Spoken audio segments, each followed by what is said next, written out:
All you need to know is that they're critical. Done. Yes. Done. And that's it. And we're done. They're Okay. critical. And is Helen Young?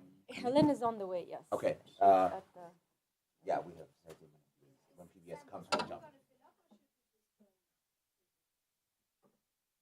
Knowing Davos, joining tables would be great, and allowing more people to come in. Because one of our goals is for you to get to know each other as well.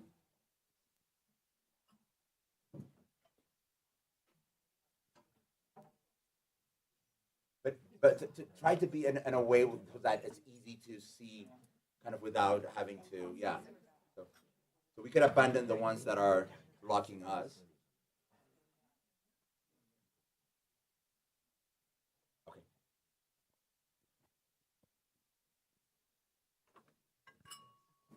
So I know that we're going to be a little late, and about exactly at 9, we're going to have the High Commissioner of UNHCR. So we will quickly jump to that conversation, and I'm going to hand it over to Mona and Bear, who will be moderating for us. But let's get started with our first event, and thank you for everybody that came in for our initial, even earlier event on AI for Good. But now we want to continue the conversation, and I have an incredible person that is in our amazing YGL community. Without further ado, I would love for Arizo to introduce herself and her work, and to have this conversation on the power of critical minerals, but also a lot of the technologies that are improving its discovery, but also its environmental impact and the significant benefits that it has as we transition into a more environmentally friendly society, as well as embrace AI and its impact in the world. Oh, well, Arizo. Thank you, Sam. Thank you so much for having me, and thank you everyone for coming on this very early and cold morning. Just by way of background, my name is Arzo, and I'm a managing director with the firm called Electrum Group. It's a private equity focused on critical minerals, and it's been doing this work for the last 30 years plus around the world. I think, before mining was seen as this kind of pollutive industrial sector that a lot of developed countries tend to move away from, and now it's had a rebranding to critical minerals. And you see it everywhere. There's renewed focus on it, and especially with the bifurcation of geopolitics of the US versus China and all of these things. So I think there's been a lot of discussions and a lot of work around that. And just as background, we are a US firm. And so our firm is really focused on developing robust supply chains. And one of the things that we're looking at and working with different partners from the US and Europe and the Middle East and others is actually just starting out to identify what are the needs, where is the greatest growth. And of course, I think without everyone knows AI is taking front and center. But I think it's also hard to have the signaling demands from industry of what's actually needed and who is processing what.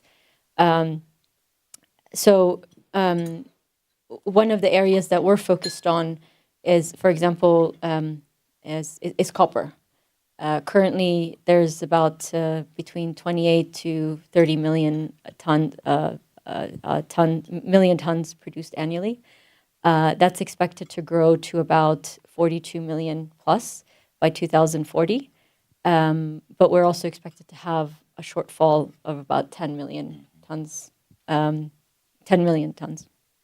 And so part of our work is not just our firm, but also trying to identify different investors, different industry partners that we can actually work with.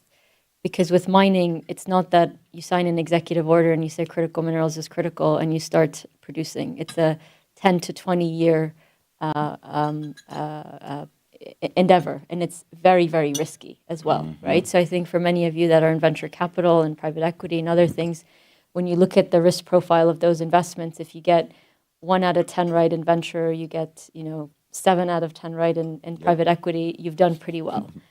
In mining, we do thousands of drills, and each drill costs us millions of dollars. And out of 1,000 drills, one of them is going to lead to something. So it's an extremely risky business. And even though there's a lot of focus on it, when I talk to investors, especially institutional investors, because there's a lot of risk that they have to absorb, right? There's the policy risk, there's the commodity risk, there's the environmental risk, and institutional investors are not willing to take all of that in. And so what we've seen is government coming in and trying to help de-risk a part of that, which has been helpful, but it's going to take a lot more than that. And one of the things is that China has been dominant in this. It's been both strategic national assets that they've developed, but they've also spent the last 30 years developing the supply chains, right? So again, it's not something you can overnight flip a switch and say, you know what, we're not going to import from here. We're going to put these kind of restrictions. And I think we saw that back in December of 2024 and earlier, when there were trade tensions and restrictions on materials like gallium, germanium. It nearly brought the U.S. automobile industry to a standstill. And it's very small components, right? But without those, you can't move forward. So how do you remove these kind of supply chain risks as well? And we can't get from exploration to production overnight. And so one of the things that we've been looking at is looking at the entire value chain of mining, from discovery, exploration, all the way to processing, and starting to look at both startups, mature industries. How do we repurpose some of these technologies for that? How do we use AI to make the exploration part of it, expedite it, or have more confidence in the resourcing process and all of that? So, but also when you take a step back, the people that have been working in mining are geologists for 30, 40 years, right? And when I talk to them, I'm fairly new to the industry. Some of our technical staff are in their 50s and 60s, and they say, I've lived in the mines, I've done this, there's no way that AI is going to replace me. So it's also not something that you can just bring to them and say, hey, look, this is going to augment what you're doing. There has to be a bridge to build that trust, right? It can't just be, you're not adopting technology, therefore. So it's taken a lot of work to build trust with technologists, industry, to say, we're here to augment. And so one of the initiatives that we have to accelerate this is, I'm not sure if anybody's familiar, but there's a firm called New Lab. They're based out of Brooklyn. They started in Brooklyn. I think it was an initiative of Mayor Bloomberg back in 2016, where they were focused on industrializing or bringing industrialization manufacturing back to New York. So it's meant to be this private-public partnership between the state government, local government, and then industry. And they have different focuses. So in New York, it's focused on manufacturing. They bring startups, they give them capital, they give them this massive 50,000 to 100,000 square foot facility to be able to develop technologies, test it, scale it, and then deploy it. They've done the same thing in Detroit with the automobile industry, with Ford Motors, for example, or Ford Foundation is one of their partners. And one of the things that we're looking at is one of our portfolio companies is one of the largest silver mines in Idaho. It's silver, but it also has byproducts of not rare earths, but gallium, germanium, antimony, and all of that. And we also have a processing facility that's connected to it. And so we're trying to build this ecosystem of bringing, because one of the challenges with startups is that you can develop these technologies in a lab, but it's hard to get access to the mine, right? To actually deploy it, to test it, to see if it works. And same thing on the processing facility. So it's one of the only fully permitted refining large-scale processing facilities. So we're trying to work with the state of Idaho, with New Lab, with other technologists, America's Frontier Fund, and others, to bring all of these technologies in one place so they can coexist and they can start working together, deploying their technologies, and seeing what works and being able to scale at an accelerated rate. Because if the timeline is 15 to 20 years, the only way that you can accelerate part of that is through innovation. Yep. And there hasn't really been innovation in the sector for a long time because, globalization, the supply chains work fairly well. If I ask you how many minerals are in your phone, I don't think anyone is aware, anyone frankly cared, right?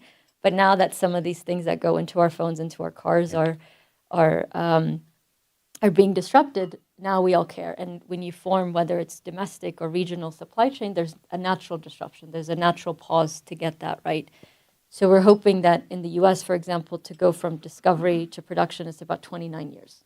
Right, we're not going to cut it into 2 years, but at least maybe we can take it to a decade or so. So I have a question for you around that, and Helen, would love to have you here. So to your earlier point, when in the 90s, especially rare earths, moved into China, it was actually because nobody wanted it in their backyard. And it was a dirty process. That globalization, instead of introducing innovation, Helen, please come in. We have you at the right time.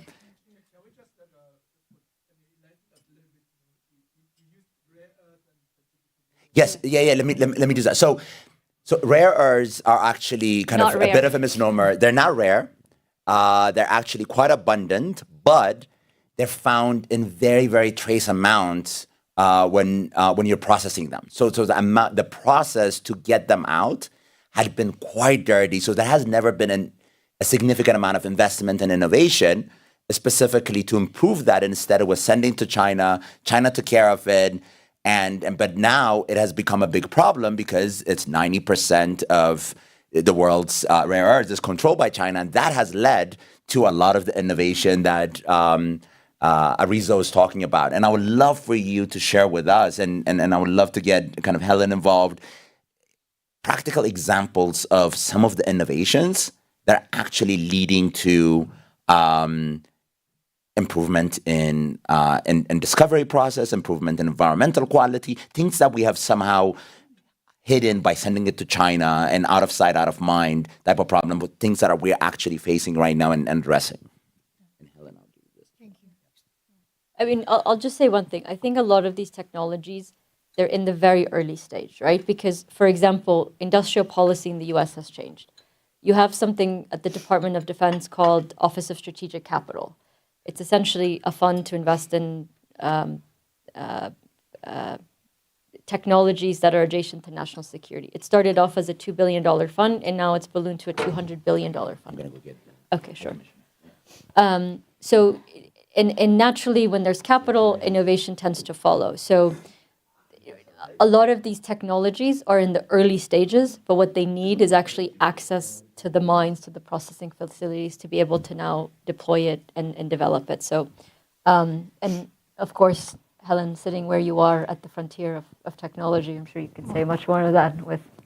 That's a big call, Azo. I don't know if I'm quite at the frontier, barely made it to this hotel in one piece. I'm very sorry I'm late, everyone. But, I think if you're thinking about new, I think the question was about innovation in this area. And actually, a lot of the innovation is not necessarily around the technology per se, but changing the ecosystem that exists around the regulation of this landscape right now. So what we're seeing here is, of course, a lot of countries knowing that they now need to regulate and also to be able to get their hands on critical minerals and natural resources. But the problem is that the needs that they have can't keep up with supply chains. And so what we're seeing here, and I'm going to look at my phone so I don't get this wrong, but we know that tech companies are, deploying unprecedented capital, driven, of course, a lot, as we've heard this Davos, by AI-related spending. And tech CapEx has hit $320 billion in 2025. Which is up 30% alone from 2024, right? And so you see like a huge hyperscaler data center requires about 50K tons of copper, which is insane. And that will go up a lot more by 2028. So we know that AI requires a lot of rare earths from lithography machines to the resources that are inputted into the chip. And that demand is expected to grow by 65% by 2040. So where we're seeing the two sort of biggest problems in the US, and I think in allies, is that one is the actual tech stack that the US has. And we need more innovation around how to actually integrate the tech stack, like China has done so successfully on their end.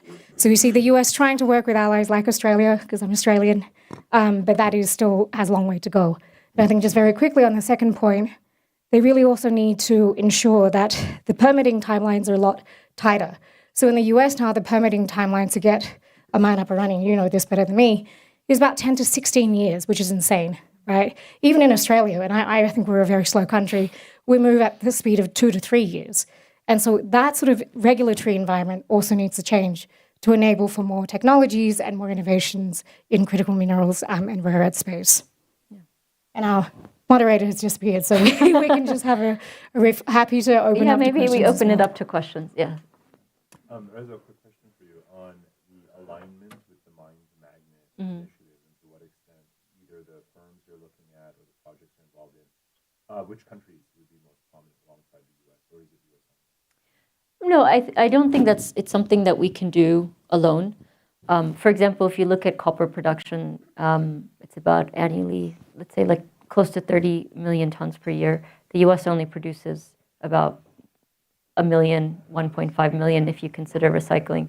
So there's no way that the U.S. can do it alone from mine all the way to production. And what we're looking at is parts of the supply chain that are energy intensive. Does it make to partner with allies like the Gulf, the UAE, Saudi, right? They naturally have the infrastructure in place that you can repurpose for that. And so part of it is to really, and part of the work that we're doing on the research part is dissecting the entire value chain and trying to figure out who has a unique position in each of it where we can work with them. So when we talk to the Gulf, for example, they say we have, the capital to deploy. We may not have the technical expertise, but this is where I think developing this kind of syndicate of allies, from investors to operators to technologists within the national security parameter of U.S. and allies could make it work. And then you need industry to start coming in and serving as off-takers. Because again, institutional investors are not going to absorb all of the risks that come from commodity risks, the policy, environmental, and all of those things. But I think industry coming in and being a core part of that supply chain will make it easier. Yes. You as an investor in this category, how is this area investable? Like, are these very large mining companies, or are these smaller companies that are maybe less working today? What exactly are you investing in? How would it be possible to bring this, like, are Europeans or less of the US focus, or how would it be possible to invest in this area in US? So I'll give a very short example because we need to transition. In Europe, we have one of the largest copper mines that's in the discovery exploration phase, right? Poland is one of the largest copper producers in the world by a company called KGHM. It's a state-owned entity in Poland. They produce about 400,000 tons of copper a year. We're in the early stages. If we were to develop this mine, the capex alone is about $2 to $3 billion. So this is not small amounts, right? So you have to have the right partners, the right institutional investors that are going to have that type of patient capital to do it.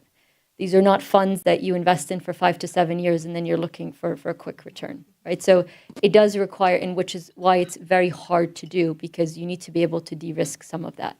And that's where government is coming in to provide some, whether it's the initial capital to do the feasibility study, whether it's to serve as offtake agreements, whether it's to provide some kind of a warrants or price floors. Because the last thing you want to do, copper is high right now, you invest it, and then in 10 years' time, it sinks again. So again, it's part of forming this kind of syndicate so you have more stability in the sector and you can avoid this bust and boom. So our Excellency High Commissioner is here, so I'll stop over there and pass on. But more than happy to chat. But Yes, and we want this conversation to be a catalyst. Yeah. So we'll definitely follow up with your emails and we'll connect you, and we want those conversations to continue. Yes. Arizo, Helen, thank you Thank so you. much. Thank you. Yes. So we have we're grateful to have His Excellency High Commissioner for a very small amount of time. So we'd love to invite all the speakers here. Mona, you want to sit there? And then Bear, Naksan. Here. Yeah, you can be here, and then. Okay. Maybe we can Yes. scoot it a little bit. Okay. That would be great. Oh. You want to do this one and High Commissioner run Yes. for you?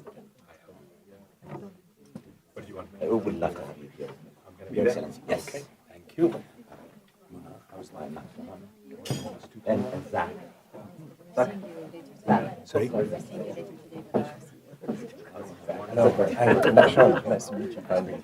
We had a nice Zoom when we were in Kenya. Oh, that's right. Yeah. You know, I went to the place there. I saw actually some other guys. I heard that. Abu told me. And they gave me a very nice Amazing. I hope that trip was really purposeful. That and was quite wonderful. purposeful. Yeah. It helped me understand a lot of things. That particular Zoom call. Okay, great. It's great having you, everyone. It's no surprise that displacement has become extremely protracted. But the extremely uncomfortable truth is that the systems treat it very much as still highly temporary. Despite the fact that most of the conflicts we're seeing right now have been running for decades long, people have been staying in conflict for generations after generation. The discussion today would probably take a slightly different twist, where we're trying to think of these temporary settlements as potentially a place for regenerative economic hubs. And would love to have different thoughts from different audiences with us, and keep it as a conversation that we can discuss. And feel free to, when I ask one question, feel free to also give your opinions about other aspects. But Dr. Saleh, I think the first question for you as a new commissioner, ex-president of Iraq, yourself a refugee, you've spoken quite a bit about this concept that the system is somehow broken, right? That the response is very much in emergency settings. If I were to ask you a question, how do you imagine rethinking the system right now, this humanitarian versus developmental? How do you bring this sort of ecosystem? What are your plans kind of for the future on this? Thank you, Mona. Thank you for this invitation, and great to be here. I've just started my position as High Commissioner for Refugees about 21 days ago, as a matter of fact. As I was preparing for my candidacy, I had a Zoom call with a number of young people in Kakuma, attended by you as well and some other colleagues as well. It was quite an introduction for me, because one of these young guys who was a photographer, I asked him, how long have you been in this camp? He told me 10 years. And he was like 25 years of age. Mm-hmm.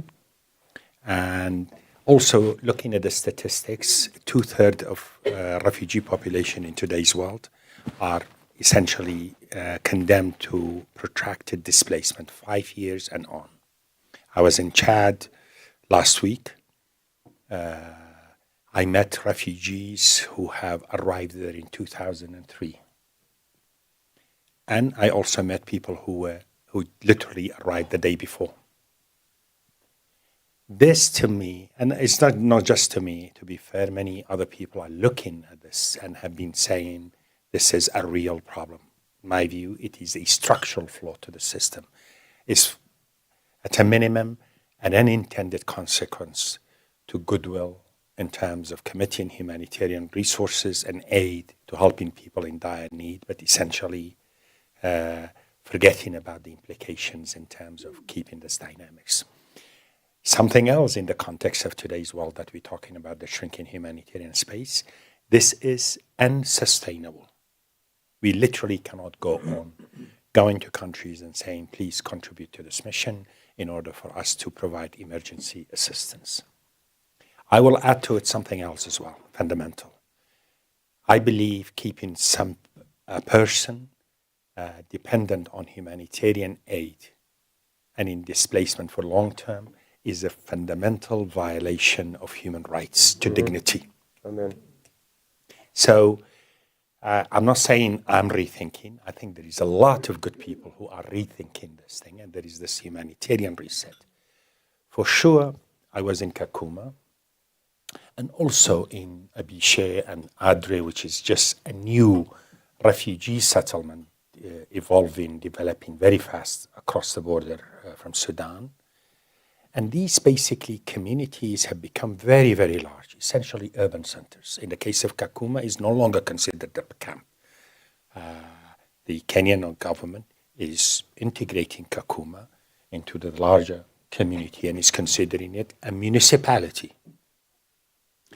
In the case of Chad as well, it basically says, I want to include these people into the communities. Ironically, these countries who are extremely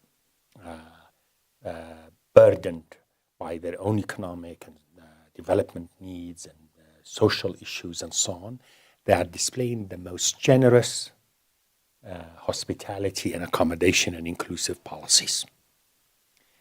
And I believe this is what we need to go forward with in terms of really, yes, humanitarian assistance will be undoubtedly important. These are life-saving requirements, and we cannot shy away from it. Even despite limited resources, we need to work at it. But at the same time, we really need to keep an eye on inclusion and how to lift these local communities up. And this is a way of helping the host nations as well as the refugee communities.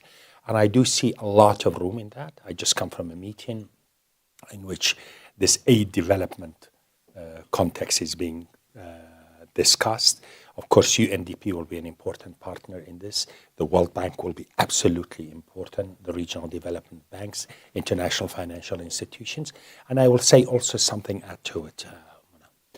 That is, as we do this, and the emphasis is going to be on this matter, I can tell you from the perspective of SCR, we will be really, really focused on this. And hopefully in the next week or so, we'll come out with a public statement about targets, outcomes that we need. It's just not, let's say, what are we going to do in the next 10 years? What is the target? We have 2/3 of the refugee population in protracted displacement. How can we reduce this number? By how much? So there should be outcome-oriented process and mission. But the key to all of this is also something: development should not become another euphemism for aid. It has to be part of a productivity, inclusion of the private sector, enabling the private sector. And by God, these refugee communities are vibrant, are capable, they have talented people, they have youth who want to contribute, SMEs, all kinds of development in agriculture, and for host communities as well. These could lead to productive projects that are viable economically, viable in terms of business proposition, and it could be, in my view, the way of dealing with this issue. And this is the way I think we need to move forward. Thank you so much. And I think my next question is for multiple of our panel. But I think, Barry, you've spoken about this concept of radical experimentation for survival and this sort of whole concept of, if we think about camps as sort of waiting rooms, how can we change that to sort of discuss some of the points that His Excellency has mentioned? Would love to hear sort of from you and from others on the panel how you've done this like tangibly, and how do you sort of imagine sort of this ecosystem going forward? Sure, thank you. Well, I'd love to really pass the mic because for me, this is actually an area I think of immense opportunity. My focus is really as a convener. What are these inflection points that may be the most complex, but also the greatest opportunities? And I think more than ever, some of those daunting complexities are actually a catalyst for attracting some of the smartest and most well-resourced people in the world to enter collaborations in a fundamentally new way. And we're seeing this trending more and more and more. And so I think in this aspect of soft power, diplomacy, these sort of very important inflection points, there's more allies, both private sector allies, like you said, more traditionally, and also people from all walks of life that have very unique things to contribute, that come with their own resources and their own agency, that are very willing to step forward. So we've been convening people around this topic, and it's actually been quite amazing to witness. I was also on that Zoom call with you, and we were in Kakuma together, and really to witness the way in which this opportunity, this way of collaborating, thank you, Sam, for helping to catalyze a lot of this, is in and of itself as a case study becoming almost a new model of how we can very quickly and rapidly take a very complex topic and exercise this type of soft power diplomacy to create action very fast. I'll pass the microphone off. I want to actually, Mike Zuckerman here has been the person who I've learned the most about this from.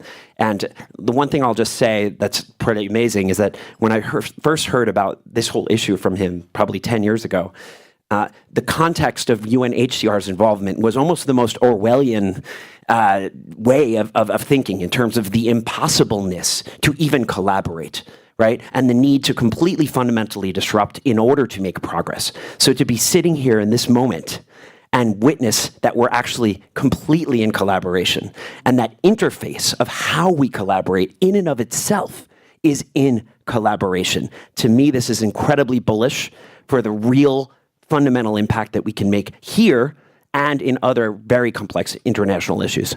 Mike? Hello, good morning. Yeah, so I'm Mike Zuckerman. I'm a creative activist at to.org.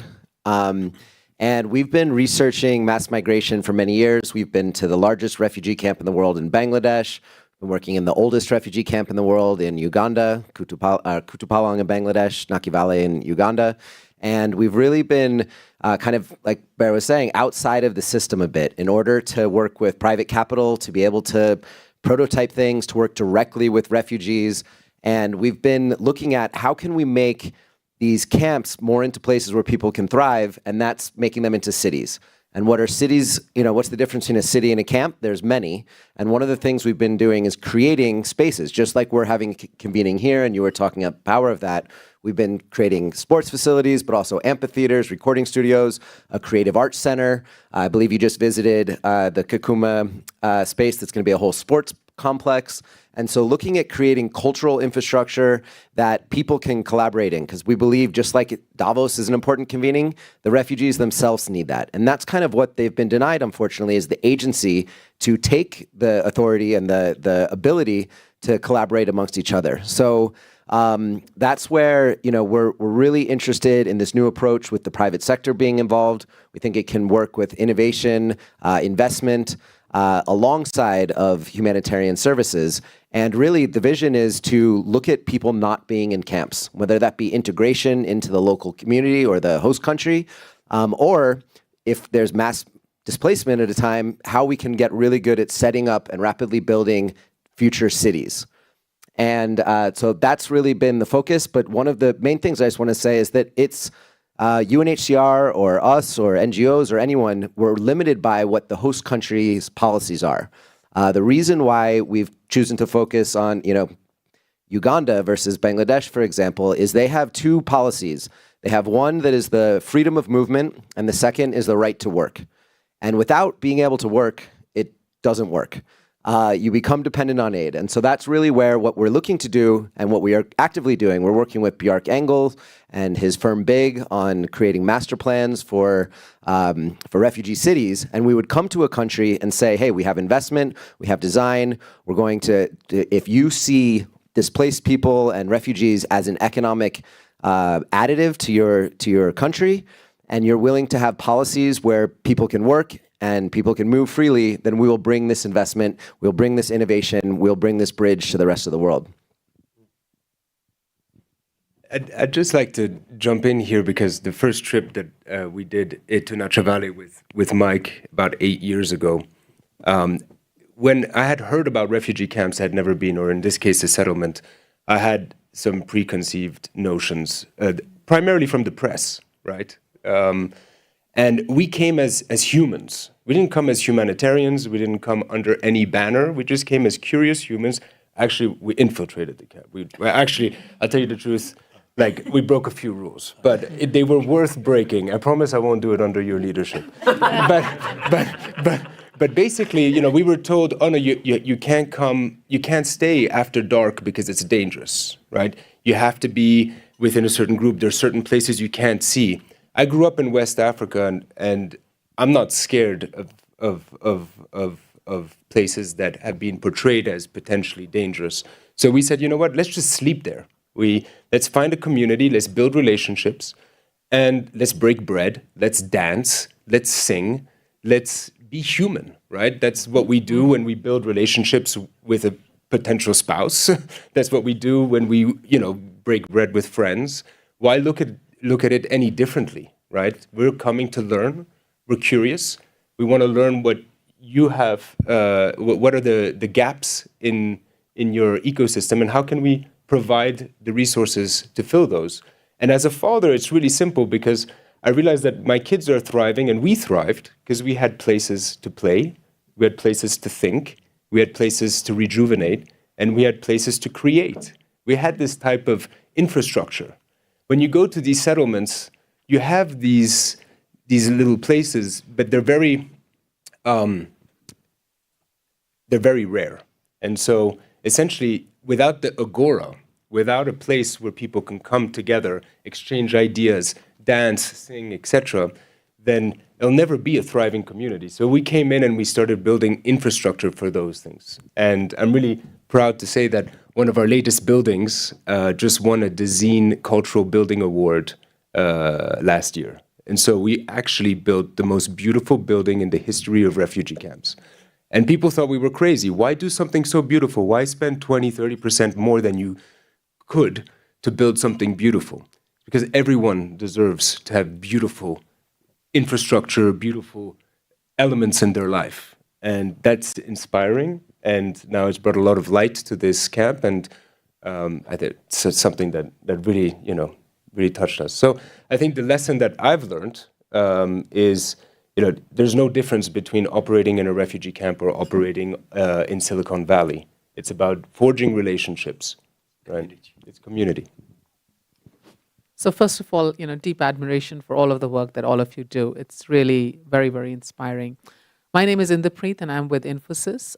Just to give a little context, Infosys is a technology company headquartered in India, but we are global in our reach. And the way we've approached our activities, a lot of lessons learned from our heritage, which is from India, and the marginalized communities or communities that didn't have access to technology that has made that country flourish. And we started working with one of what we believe was our core strength, which is learning, right? How do you skill people so that they become part of the main community? Not unlike what you're talking. They belong to this country which has a lot of talent, but they are not getting the same access, right? So it's a community within a community which is not getting the resources. And we created this platform, which is called Infosys Springboard, really available to anybody that wants to use it.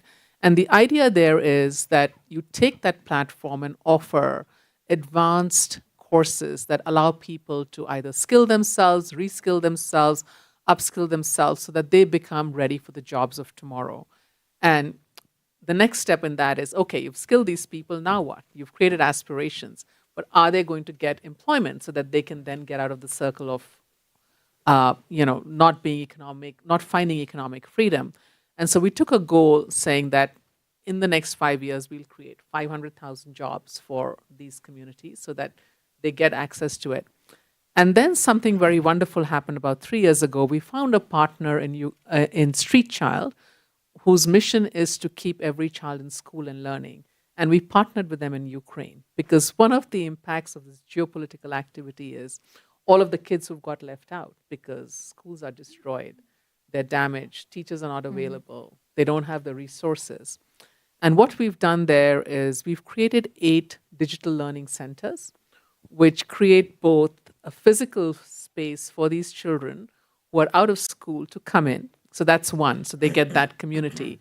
But also, through the marvel of technology, they're able to access resources, right? They continue to learn, they continue to develop, because, I think this room and my co-panelists probably know this better.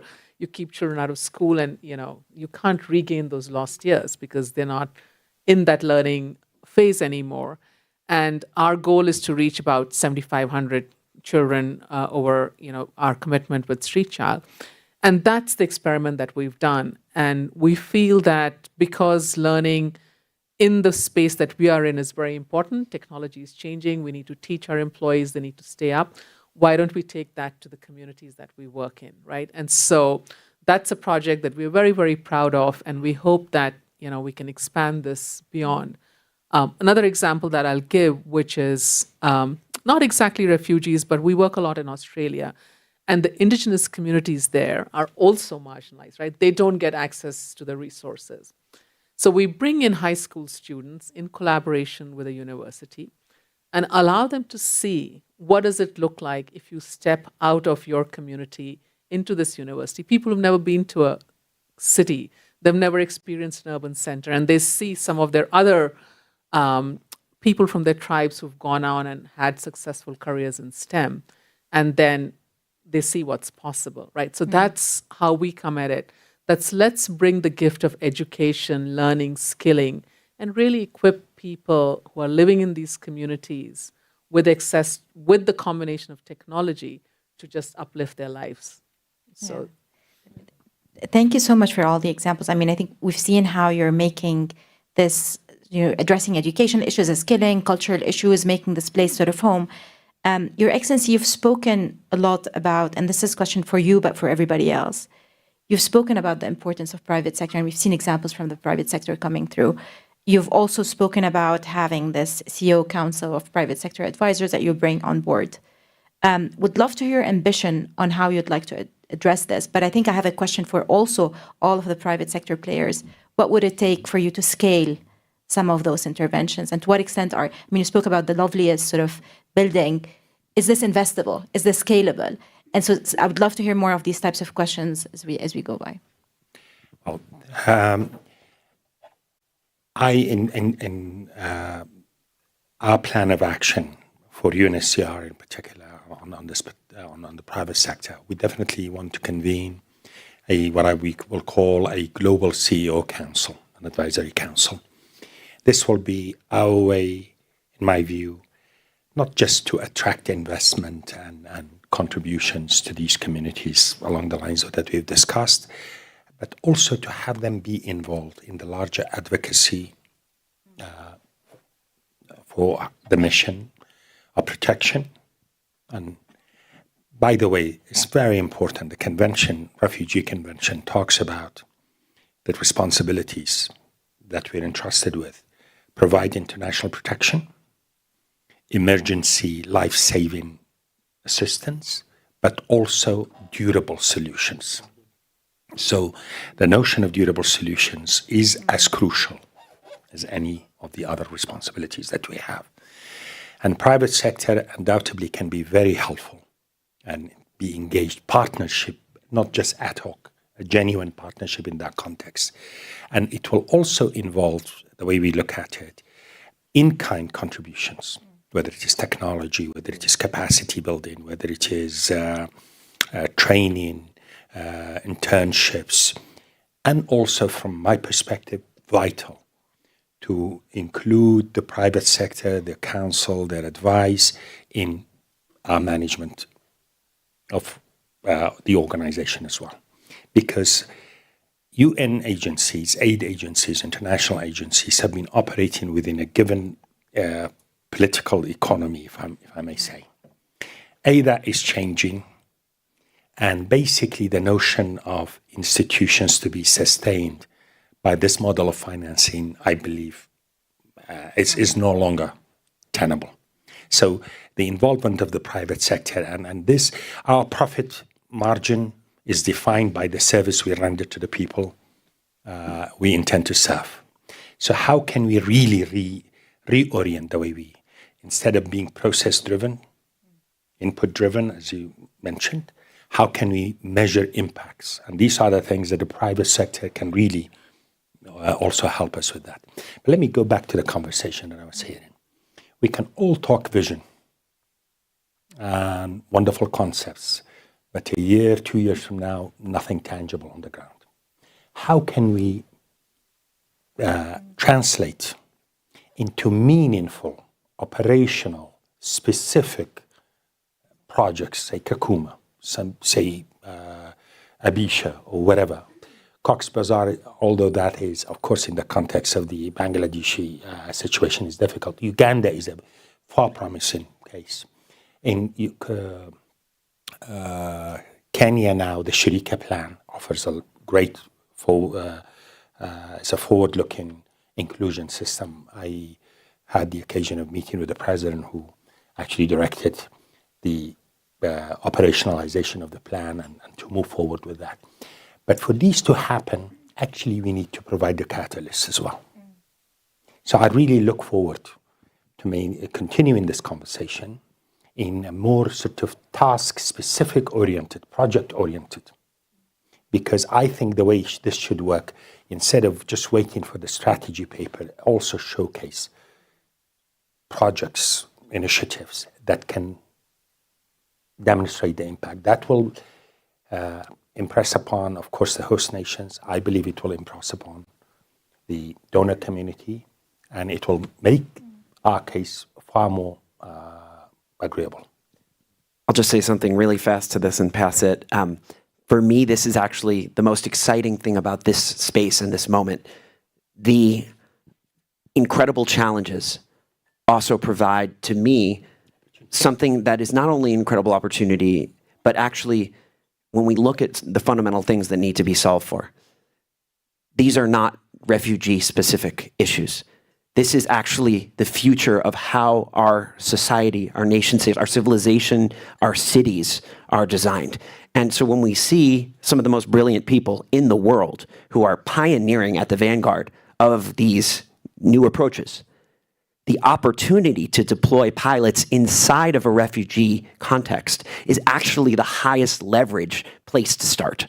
And so we see literally one of the most fertile contexts for this, and the missing link has really been that ability to collaborate from a regulatory perspective, from a real, in this sense. And I'd love to pass it, but I'd say that if we can identify the most powerful pilots that are very specific, very demonstratable, very tangible, we can show real results, real collaborations, and we can also tell that story. To me, I think we can really, in a relatively short period of time, change the predominant energy around this space from one of futility and pessimism to one of tremendous opportunity and positivity. Yeah, when we started this, well, I guess this decade, we call this the decade that matters. And I believe your term is for 5 years as well. So we have till 2030. So we want to make you look good, and we want to help a lot of people. Let's get it done. Yeah. So I think that's what he said. We'd like to identify pilots where there already is the regulatory environment, the acceptingness of the host community, and pick those places and run pilots. And one thing, to look at, again, I don't know if I would have said this a few years ago, but one possibility is what we have been doing is innovating inside of refugee camps and creating spaces. But another possibility is to look at this as real estate development. You can take an empty piece of land, you add infrastructure, you add housing stock, markets, and human capital. Again, if it can't work, it doesn't work.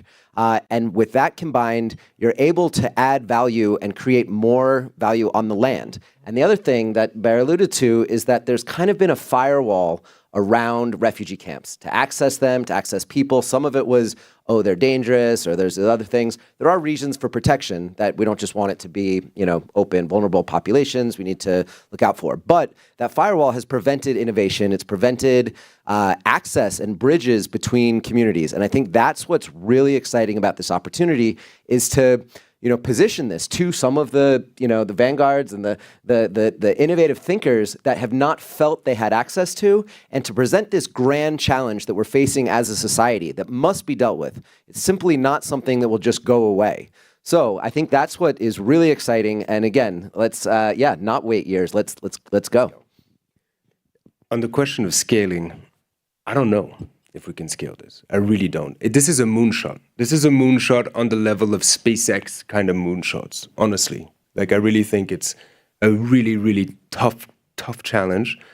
But here's the interesting thing is it's not a zero-sum game, because every time we do a prototype, that prototype is left behind and provides shelter and space and a community gathering place. So like it's not all or nothing. Every time we make a baby step, it's a huge step for the community.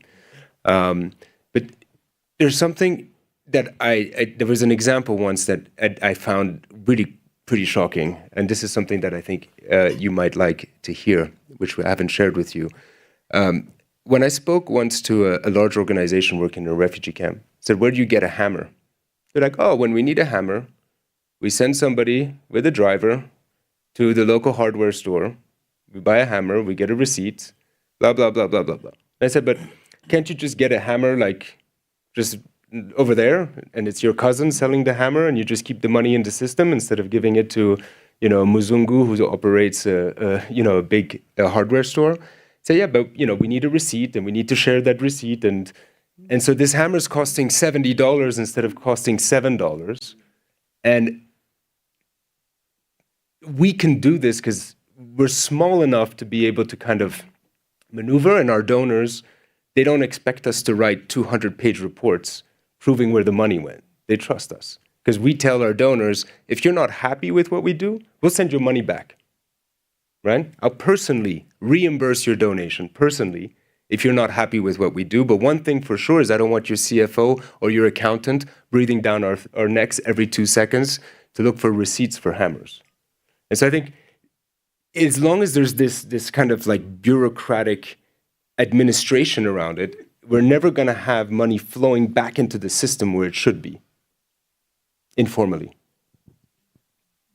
Yeah, I would just comment, maybe zoom out a little bit, because we are not the people on the ground, right? We partner with other groups like you where we work through them. And the reason I said zoom out is that one of the things that may be in this conversation that might be helpful, and the previous panel talked about, is technology. Like, how do you bring technology that can help scale what we're trying to do? Because if you're going to be boots on the ground, you can only have so many people do so many things. But we are at this point in our civilization where all of us in this room feel so empowered because we can do so much sitting here, right? Like, you could run your whole office from here, unimaginable a few years ago. But that same empowerment is not available to a lot of the communities who don't have access, who are, in fact, getting left even further behind as the digital divide is widening. And I just wonder that for organizations like us, we don't know, how to run the logistics in a refugee camp. But we do know education, we do know skilling, we know that it leads to livelihoods. And we believe it's scalable, right? So I come from it at that perspective, that if we can bring, through technology, some of the things to the people who are in these unfortunate circumstances, whether they're refugees or otherwise, for socioeconomic, historical reasons, marginalized, maybe we can create greater impact. So I just leave that thought with all of you who are doing such wonderful work. I mean, I'm really quite in awe of what you're doing on the ground. This is an amazing discussion. I want to open it up a bit to the audience and see if there's any questions. Yes. I just wonder, are we talking about politics? Refugees are a political asset. For example, in Turkey, and what happens there. And I think that's something we have to address.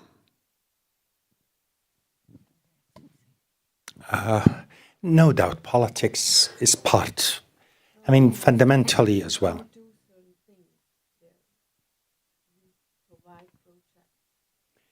Turkey.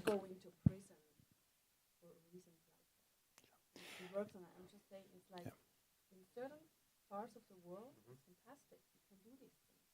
In other parts of the world, it's actually almost dangerous, or you have to kind of reverse psychology plays to put people in the leadership in the spots where they cannot defend anymore not to do something because everything is off.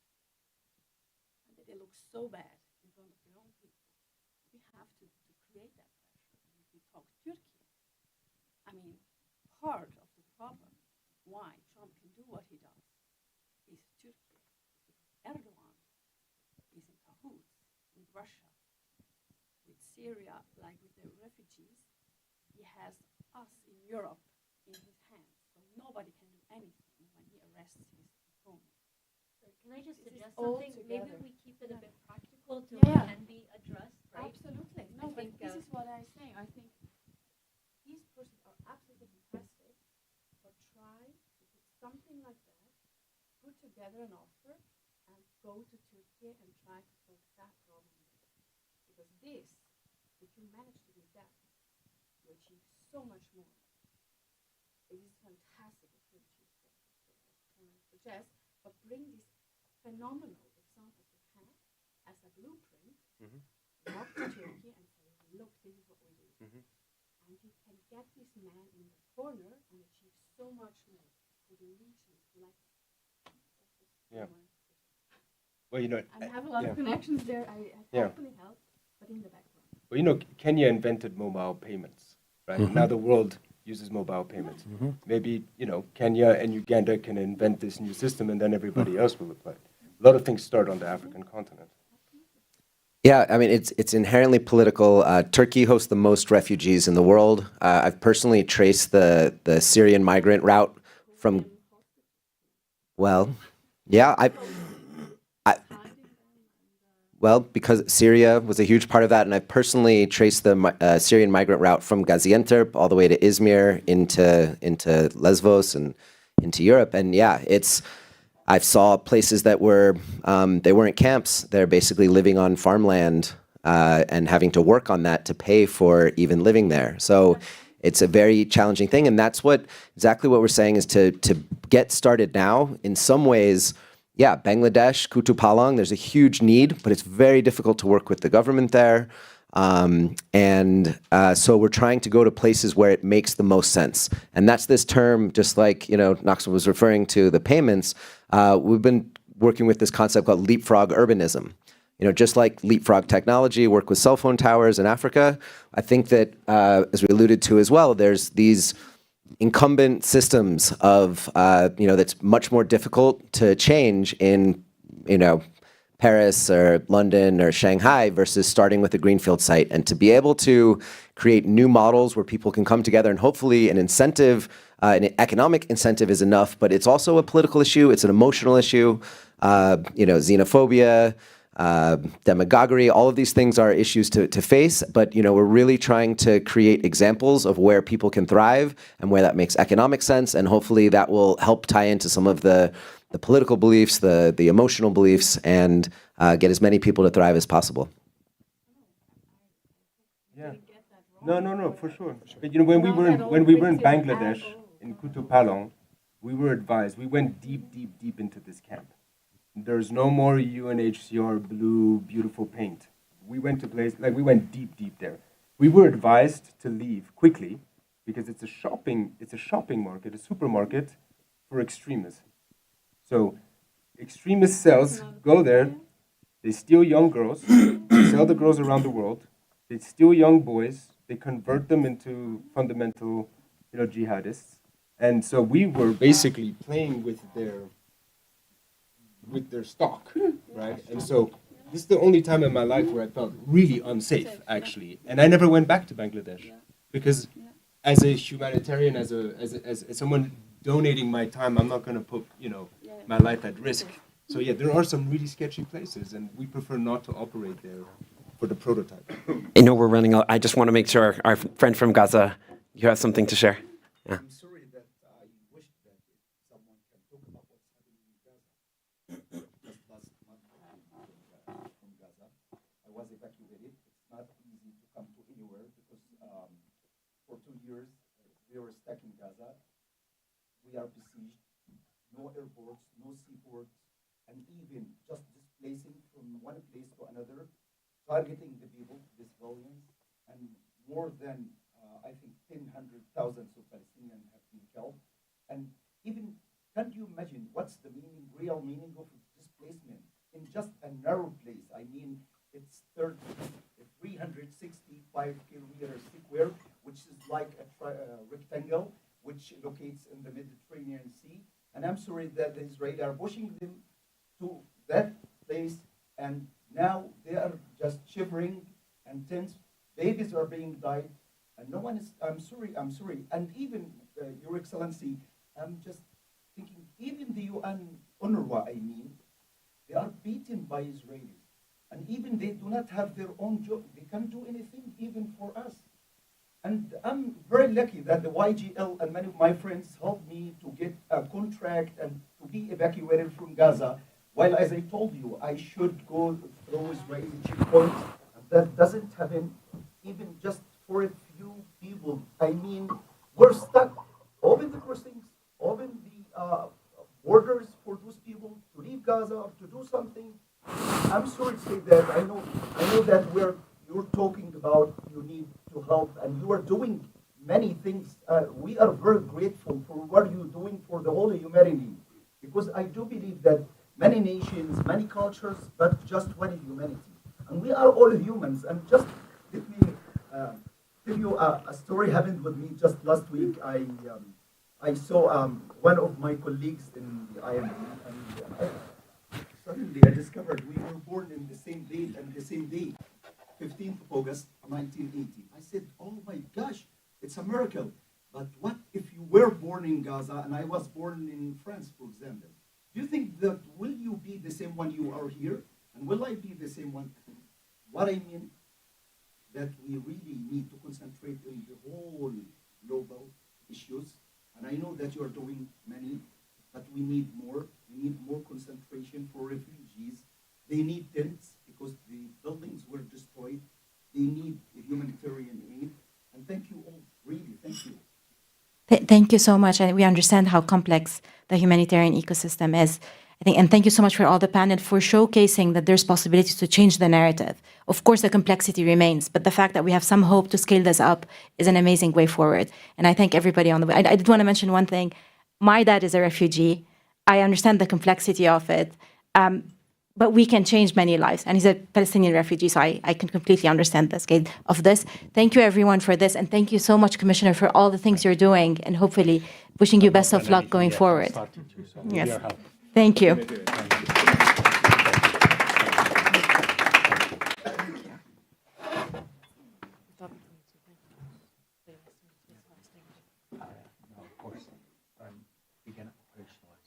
Yes, we should. And I agree with you. Technology is a game changer. It's a game changer. And these kids are amazing. I can hear that. We do not need to reinvent the wheel. Exactly. It's truly a leapfrog. Help us play to our strengths, and you do. Let's get together again and operationalize the Absolutely. specifics. Yeah. They want to take a quick picture. Yeah. Come. These are good ones.